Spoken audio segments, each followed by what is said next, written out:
BNP দেশীয় অস্ত্র নিয়া মহড়া দিয়া বাজারে মাইক নিয়ে ঘোষণা দিতেছে বাজারের খাজনা তাদেরকেই দিতে হবে। শুনেন।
আওয়ামী লীগ বদমাইশ ছিল, কিন্তু চালাক বদমাইশ ছিল।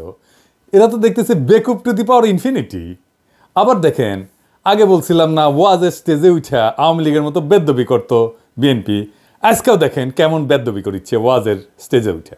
আচ্ছা, আমি বিএনপির নাম নিয়ে কোনো কথা বলেছি? আপনি কাকে? আমি কি বিএনপির নাম নিয়ে কথা বলেছি? আপনি কথা বলেন, বলেন বলেন কথা বলেন কথা বলেন, আপনি কথা বলেন। আপনার সাহস তো কম না।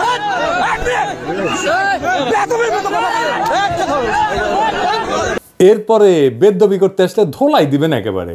একটা জায়গায় ধোলাই খেলে না সারা বাংলাদেশে সাইজ হয়ে যাবে।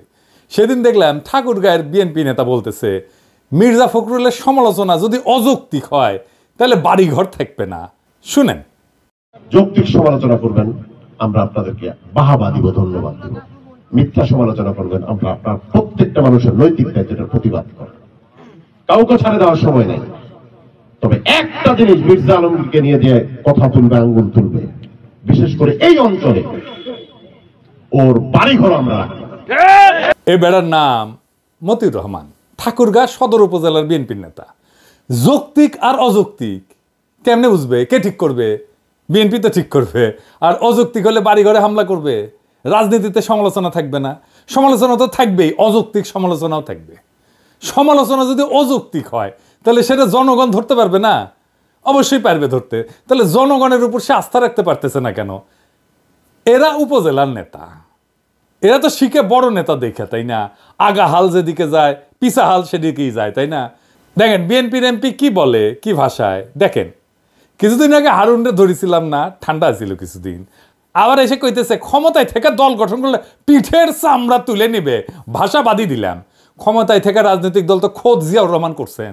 হারুন যেই দল করে সেই দলের জন্ম ক্ষমতা থেকে। ছাত্ররা কিন্তু খুবই স্পষ্টভাবে বলছে যে তারা দলে যুক্ত হইলে, রাজনৈতিক দলে পদ ছেড়ে দিবে, উপদেষ্টা পদ ছেড়ে দিবে। তাও ভয় যায় না এদের। সমস্যাটা কই? মানে ওরা কি বুঝে না? মানে ছোটবেলায় কি আয়োডিন কম খেয়েছিল হারুন, নাকি বেশি খাইছিল? তো বিএনপির নেতাকর্মীরা ইনকা বেপরা হয়ে উঠছে কেন? টাকা কামানোর জন্যে, আর অন্যকে হুমকি দেওয়ার জন্যে। এই দখলের উৎসবে মানুষজন তো টেম্পু স্ট্যান্ড দল বলে বিএনপিকে খোটা দেয়। তো দেখি আসলে এই ব্যাপারটার মধ্যে কি লুকায় আছে। এর কারণ হইতেছে যে বিএনপির দল চালানোর মতো কোনো একটা আর্থিক ব্যবস্থা নাই। এই যে চাঁদাবাজি আর টেন্ডারবাজির অভিযোগ, তার আসল কারণটা কিন্তু ওইখানে। এই অভিযোগগুলো যে বিএনপি শত্রুরা বাড়ায় বাড়ায় বলতেছে তা কিন্তু না। জামাতের ব্যাপারে চাঁদাবাজির কিন্তু দুই একটা নিউজ হয়, অভিযোগ আসে, কিন্তু এটা বিএনপির মতো ব্যাপক না। কারণ জামাতের দলের একটা ইকোনমি আছে, একটা আর্থিক ব্যবস্থা আছে, তার কর্মীদের পালার মতো। বিএনপির নেতারা টাকা কামায়, কিন্তু টাকার আয়টা তার নিজের। পাচার হয়তো করে না, কিন্তু টাকাটা তার নিজের। এর একটা অংশ তারা হয়তো পার্টিতে চাঁদা দেয়, বড়জোর নির্বাচনের সময় কর্মীদের হাতে কিছু টাকা টাকা দেয়। বছরের বাকি সময় নেতা কর্মীরা কিভাবে চলবে, পরিবারের ভরণ পোষণ কিভাবে হবে, কোরবানি কিভাবে দেবে, বাচ্চাদের 2 দিন চিকেন ফ্রাই কিভাবে খাওয়াবে, সে ব্যাপারে বিএনপির কোনো নজর নাই। বিএনপির কর্মীরা নিম্নবিত্ত পরিবারের ছেলে মেয়ে, তাদের নিয়ে, তাদের ভবিষ্যৎ নিয়ে দলের নেতাদের কোনো চিন্তা আছে বলে মনে হয় না। আছে কি? আপনারাই বলেন, করে চিন্তা না? বিএনপির এই কর্মীরা মাঠ পর্যায়ে, তৃণমূলের কর্মীরা বেশিরভাগই ঘরের খেয়া বনের মস্তারায়, কিন্তু সেটার তো একটা লিমিট আছে, তাই না? তাইলে দলের নেতাদের উন্নতি, তাদের আয় রোজগার বৃদ্ধি, তার সাথে সাথে কর্মীদের এবং দেশেরও উন্নতি হওয়ার কথা, তাই না? বিএনপির বেলায় কিন্তু সেটা দেখি না। তো জামাতের বেলায় দেখা যায়, কিন্তু জামাতের বিশাল বিশাল আর্থিক ইনস্টিটিউট তারা তৈরি করতে পারছে। আমরা পরবর্তীতে এটা নিয়ে আলাপ করব। কিন্তু ধরেন বিএনপির ব্যাপারে দেখি, বিএনপির কোনো ইনস্টিটিউট আছে, প্রতিষ্ঠান আছে? ধরেন হাসপাতাল, ডায়াগনস্টিক সেন্টার, ওষুধ কোম্পানি, মানে জামাত যেগুলো করে আর কি, ব্যাংক, গার্মেন্টস, মার্কেট, স্কুল আছে, বিশ্ববিদ্যালয় আছে, টিভি স্টেশন আছে, ব্যাংক আছে, হোটেল আছে, রেস্টুরেন্ট আছে, এমনকি নাটকের দল, গানের দল আছে? নাই। ইকোনমিক, কালচারাল, ইন্টেলেকচুয়াল কোনো অ্যাসেট নাই। সংবাদপত্র আছে, কুরিয়ার সার্ভিস আছে, আইটি ফার্ম আছে, কনসালটেন্সি সার্ভিস আছে, রিসার্চ সেন্টার আছে, থিঙ্ক ট্যাঙ্ক আছে? নাই। কর্মী থেকে বুদ্ধিজীবী পর্যন্ত কোথাও প্রফেশনালি এনগেজ হওয়ার কোনো ব্যবস্থা নাই বিএনপির লোকদের। বিএনপির কয়টা প্রতিষ্ঠান আছে যেখানে তাদের কর্মীরা চাকরি পায়? বিএনপির শক্তিশালী শ্রমিক সংগঠন কোথায়? জামাত তো বিএনপির চেয়ে ছোট দল, জামাতের যতগুলো হসপিটাল আছে তার তো 10 গুণ হাসপাতাল থাকা উচিত বিএনপির, তাই না? 10 গুণ বাদ দিলাম, জামাতের যতগুলো আছে ততগুলো হাসপাতাল নাই কেন বিএনপির? বিশ্ববিদ্যালয়, স্কুল, কোচিং সেন্টার, সারা দেশে কোনো হোটেল আছে, কারখানা আছে? বিএনপি কর্মীরা কেন স্বাভাবিকভাবে জানে না যে অমুক প্রতিষ্ঠানে গেলে আমার চাকরি হওয়ার কথা? জামাত ইসলামী ব্যাংক তৈরি করছে, ক্ষমতা যাওয়ার অনেক আগে, ইবনে সিনা করছে 80-র দশকে। আর একটা কারণ, এই সমস্ত প্রতিষ্ঠান থাকা রাজনৈতিক দলের জন্য খুবই দরকারি, কারণ পার্টির কর্মীদের কাজের মধ্যে থাকা দরকার।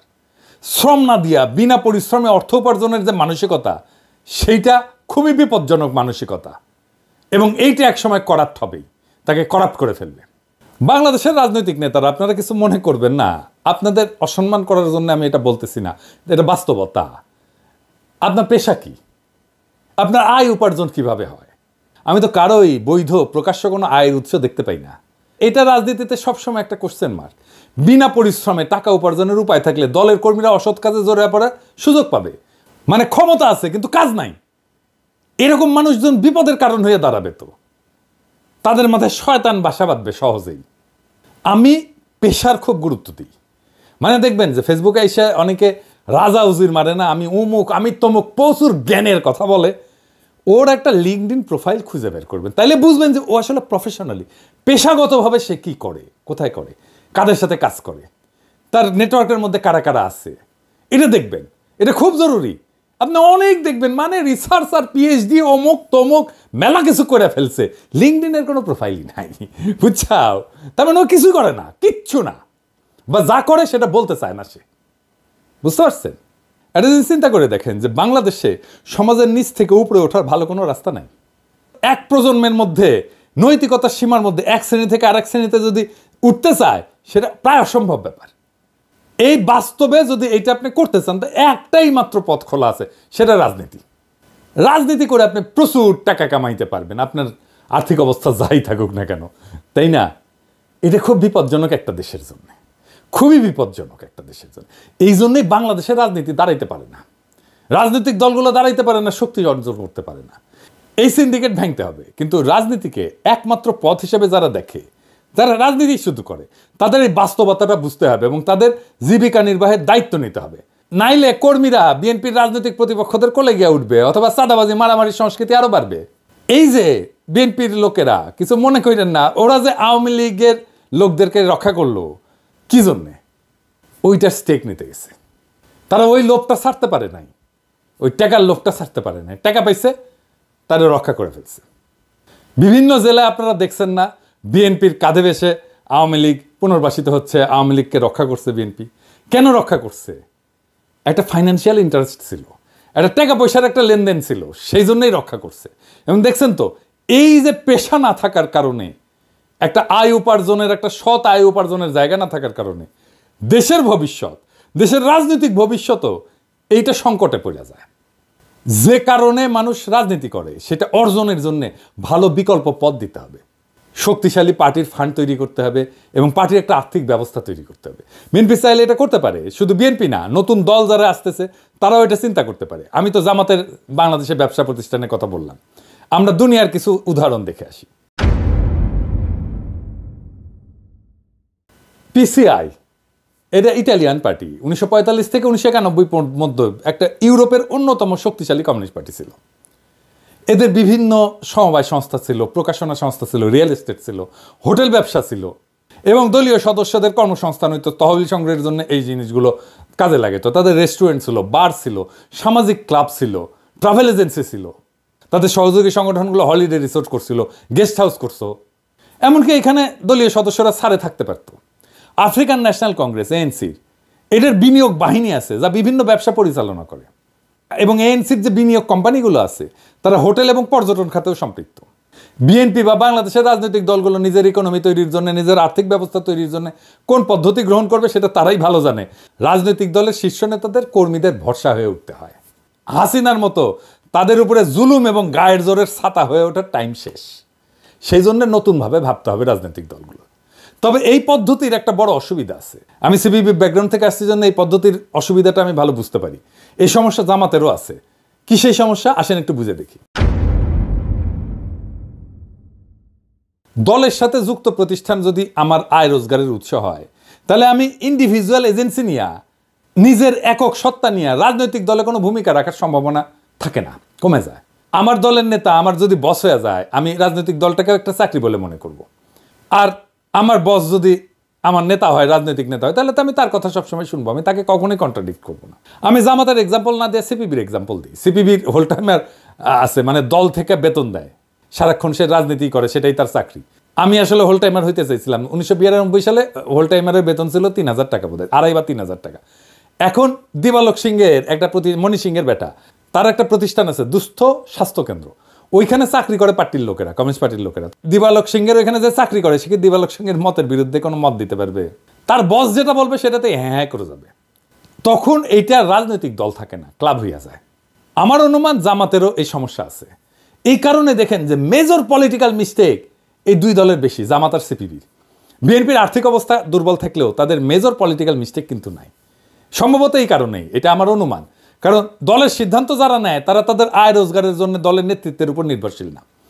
আমার মনে হয় এই আর্থিক ব্যবস্থা গড়ে তোলার ক্ষেত্রে একটা ইনোভেশন আনা যেতে পারে। আমি এটা বিএনপিকে পরামর্শ দিতেছি না, বিএনপি পরামর্শ নিলে নিতে পারে, কিন্তু নতুন দলের জন্য এটা একটা পরামর্শ। এই ইনোভেশনটা কি হইতে পারে? প্রতিষ্ঠানগুলোর শীর্ষ পদে দলের নেতা থাকবেন, এরা প্রফেশনাল থাকবে, তাতে বেটার, ভালো, কারণ প্রতিষ্ঠানটা ভালো চলবে, প্রফেশনালি চলবে। দলের নেতার অধীনে দলের কোনো কর্মী বা অন্য নেতা থাকবে না। আর একটা পদ্ধতি হতে পারে যে এই প্রতিষ্ঠানগুলোতে চাকরি হবে সাময়িক, ম্যাক্সিমাম 5 বছর, এরপরে তারা অন্য চাকরি খুঁজে নিতে হবে। এখানে সে ট্রেনিং পাইলো, এখানে একটা অভিজ্ঞতা পাইলো, সে দক্ষ হয়ে আর একটা চাকরি খুঁজে নিল। অথবা এইসব প্রতিষ্ঠানে যারা কাজ করবে দীর্ঘমেয়াদে, তারা নীতি নির্ধারণী পর্যায়ে কখনোই যেতে পারবে না। তো এইটা ছাড়াও তো সমস্যা আরও অনেক। বিএনপিতে এখন মধুর মাছির আনাগোনা, দুর্দিনে কর্মী খুঁজে পাওয়া যায় হাতে গোনা, আর এখন সিনিয়র প্রবীণ নেতারা ধাক্কা খেয়ে মাটিতে পড়ে যায়। তাও খালেদা জিয়ার উপদেষ্টা রিজভীর মতো নেতাদের দেখেন।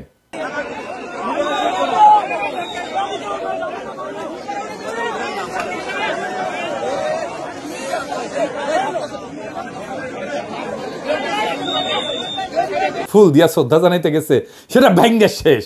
এখনই যদি এই অবস্থা, তাহলে ক্ষমতায় গেলে কি হবে সামনে চিন্তা করেন।